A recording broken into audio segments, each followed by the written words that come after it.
Fala aí, torcedor do nosso canal Futebol Total Oficial, trazendo mais um vídeo aqui no nosso canal. E nesse vídeo para falar do Palmeiras milionário, pessoal, milionário. O Palmeiras gastou 700 milhões aí em contratações esse ano. Vamos trazer daqui a pouco aí os números e falar também principalmente do Andreas Pereira, né, que visitou o CT do clube hoje, conheceu as estruturas, elogiou muito as estruturas do Palmeiras, elogiou o clube e falou do desejo dele de defender a seleção brasileira. Para isso, ele veio defender o Palmeiras. E tá entrando grana aí no Palmeiras, pessoal. Jogadores que estão sendo vendidos aí e pelo Palmeiras ser o formador, o Palmeiras está ganhando dinheiro aí com muitas vendas de vários jogadores aí nesse final de janela. Vamos trazer aí o debate falando do Andreas Pereira. Logo depois do vídeo eu trago notícias atualizadas do Palmeiras. Se inscreva no canal e ative o sininho das notificações para você não perder nada. Vamos lá, abriu os cofres. Verdão gastou mais de 700 milhões de reais em 2025. Aí tem todos os valores, eu vou sinalizar alguns, mas está muito nítido na sua tela. Todo esse espetáculo financeiro, dinheirama. André, essa dinheirama. Vitor Roque, 154 milhões, Paulinho, 115, aí Ramon Sousa, 80, Facundo Torres, 74, Andreas Pereira, se você olhar ali, isso é uma pechinche, hein, 703,5. O Palmeiras queria contratá-lo pelo dobro no começo do ano. Eram 20 de euros, não rolou. Passaram 6 meses, o contrato estava acabando, por 10 o Palmeiras levou. Olha lá que beleza. Emiliano Martins, 44, tem mais uma tela, tá, gente? É folha dupla. Jefter, Carlos Miguel, Kelvin, Mikael, Lucas Evangelista e Bruno Fux. André, a gente já viu até uma rota de colisão, às vezes torcida e Leila. Eu lembro do ano do avião, que o avião virou piada, o que eu achava uma brincadeira, mas entendia quando o palmeirense olhava o Flamengo contratando, com quem você está espelhando. Poxa, não estão vindo contratações. Esse ano, esse argumento evaporou. Eu queria que você falasse dessa janela pesada palmeirense. Né? É um demonstrativo de despesas de respeito, né? Frente e verso, né? Aquele documento que você manda por e-mail, a pessoa fala assim, manda o verso, você manda o verso. É isso. O Palmeiras mudou a sua estratégia de contratações, isso está muito claro já há algum tempo. E, é claro, você precisa avaliar essa tela que a gente acaba de mostrar e entender que são números de vulto, mas numa mudança de jeito de montar a equipe, o Palmeiras tem sido coerente naquilo que tem feito. A gente conversou sobre o Andreas Pereira quando a contratação foi oficializada há alguns dias aqui. E eu me lembro de ter dito, o Palmeiras em outras épocas, até sob o comando dessa mesma comissão técnica, poderia ter feito a substituição do Richard Rios, promovendo um jogador da base, com o seu técnico fazendo algumas experiências, descobrindo uma polivalência de um jogador que já estava ali no elenco, à disposição, coisas que já aconteceram, maneiras de olhar para uma determinada carência, sem necessariamente contratar um jogador consagrado. Acho que a gente pode aplicar essa palavra ao Andreas Pereira, um jogador internacional, seleção brasileira, etc., todos o conhecem. O Palmeiras fazia as coisas de um outro jeito quando surgia a necessidade de reforçar ou de solucionar um problema de um jogador que saiu. Times que compram também vendem, o Palmeiras se acostumou também a negociar, tem vendido os seus jogadores, os seus mais valiosos produtos da categoria de base muito cedo, como é praxe aqui no Brasil, tem vendido muito bem, tem feito muito dinheiro, mas muito dinheiro mesmo, e essas operações que a gente acabou de fazer, que são operações de gastos, investimento em contratações, elas encontram lastro justamente nesse momento financeiro que o Palmeiras vive. Então não há porquê, se você acredita que um time de futebol deve se manter sustentável, mas investindo aquilo que ele gera na própria força da equipe, contratando jogadores, não há porquê, a partir do momento em que se toma a decisão de contratar jogadores feitos e não promover gente de dentro do clube, trazer esses nomes. Eu não acho que seja correto dizer que o Andreas Pereira é o substituto do Richard Rios, porque eu acho que eles são muito distintos. E se a gente fosse comparar, o Andreas é superior ao Rios como jogador de futebol, minha opinião.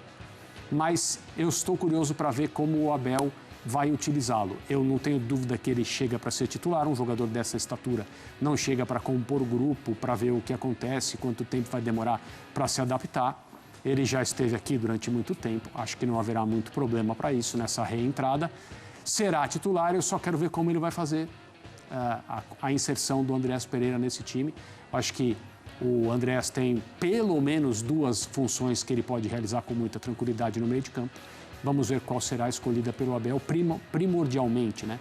Porque ele pode jogar em diferentes papéis também, mesmo na mesma partida, com alterações de posicionamento e função, sem que o jogador precise sair do time. Zupac, eu quero que você fale também dessa janela, tanto no curto prazo, mas com um olhar que me parece também interessante. Você pode falar, não, Felipe, não é nada interessante. Jamais falaria. A gente está falando dessa era Abel. A era Abel teve jogadores longevos nesse Palmeiras, né? E esse sol se pôs para muitos, né? Acho que Gustavo Gomes talvez seja... Everton, Gomes e Veiga. Isso. Só. Que tá lá, mas tá ao mesmo tempo tá no banco, no caso do Veiga. A gente viu o Marcos Rocha e o Mike saindo e tudo mais, sem falar de outros. Quanto, além de um punch para essa segunda metade do ano, é também uma construção de algo que permita, seja o Abel ou seja quem substituí-lo, 2, 3 anos de Palmeiras. Ou mais, né? Ou mais. O perfil de contratação do Palmeiras, ele é, em sua maioria, para a formação de um time pelos próximos anos.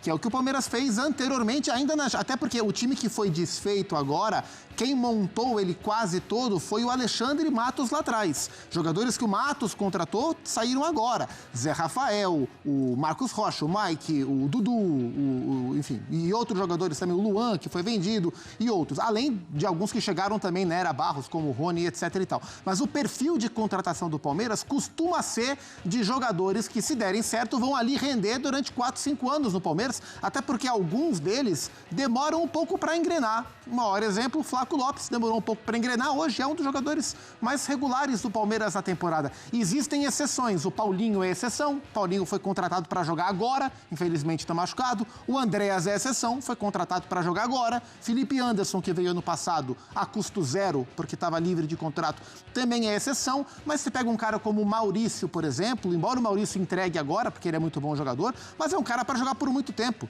Ou o Carlos Miguel, que a gente vê aí, sincronizado perfeitamente com a imagem. Carlos Miguel foi contratado antes mesmo do Everton ceder o lugar. Isso é planejamento que o Palmeiras faz. Então, nesse sentido, é um clube que costuma contratar olhando a longo prazo, eu acho isso bom. Tem um detalhe que eu acho interessante, porque muita gente associa uma temporada em que o Palmeiras gasta 700 milhões de reais à fortuna que a sua presidente tem.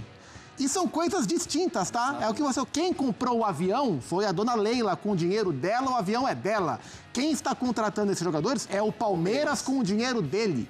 O dinheiro da presidente do Palmeiras fez efeito diretamente na vida do clube há 10, 8, 7 anos no máximo, quando ela era patrocinadora. E depois de uma intervenção da Receita, inclusive, isso ficou proibido, o Palmeiras teve que ressarcir, o Palmeiras ressarce a Crefisa, a empresa da presidente, enfim. Então, é bom separar as coisas, porque as pessoas acham, também o Palmeiras tem uma bilionária como presidente, uma coisa é uma coisa, outra coisa é outra coisa. É uma janela impactante, uma janela de 700 milhões de reais é muita coisa, tem muita gente boa nessa janela, mas também tem o lado mais crítico desse olhar, que é a maneira inflacionada que alguns jogadores chegaram. Não é porque gastou 700 milhões de reais em jogador que só comprou um jogador bom para jogar indiscutivelmente. Por exemplo, o Ramon Sousa custou mais que o dobro do que o Caio Jorge para o Cruzeiro. O Facundo Torres custou muito mais do que o Caio Jorge para o Cruzeiro. Tem alguns jogadores ali que eu vejo o preço um pouco inflacionado.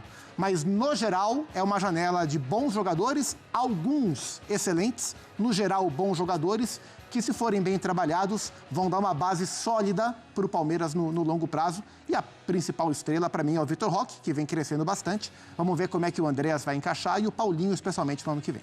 Vamos acionar, eu ia falar o Andrés Carrara, não, Matheus Carrara. Carrara é o Augustinho? Augustinho Carrara. Ou o Mármore. Agora eu tô curioso para saber o figurino do nosso Carrara. Vamos ver, porque às vezes ele vem elegante. E o Andreas Pereira.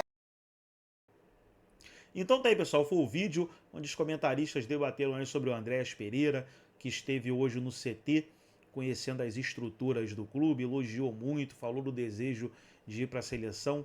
inclusive para agregar no vídeo e deixar você 100% informado. Deixa eu trazer aqui algumas matérias, né? Olha aí a principal do Andréas Pereira. Andréas Mira volta à seleção com chegada ao Palmeiras e revela conversa com o Abel. Então tá ali, ó, visitando ali o vestiário, tá ali a foto dele. Então tá aí, ó, com o sorriso, tá feliz da vida, hein? Tá feliz da vida no Palmeiras. Aquele sorriso de sabendo que fez a coisa certa, que é estar no Palmeiras aí, que é um dos maiores clubes da América. Palmeiras goleia Córdoba e mantém 100% de aproveitamento no Mundial Sub-17. Olha aí os garotos brilhando aí. Será que vai ter mais venda aí? Daqui a pouco tem mais jogador sendo revelado aí. O Palmeiras sendo a melhor base do futebol brasileiro. E teve vitória hoje no rival, hein? Palmeiras levou a melhor sobre o Corinthians na noite desta terça-feira em Santana de Parnaíba pela 17ª rodada do Campeonato Brasileiro Sub-17. O time alviverde ganhou o clássico por 3-2. Então tá aí, ó. Palmeiras batendo no Corinthians no Sub-17, 3-2 para o Verdão.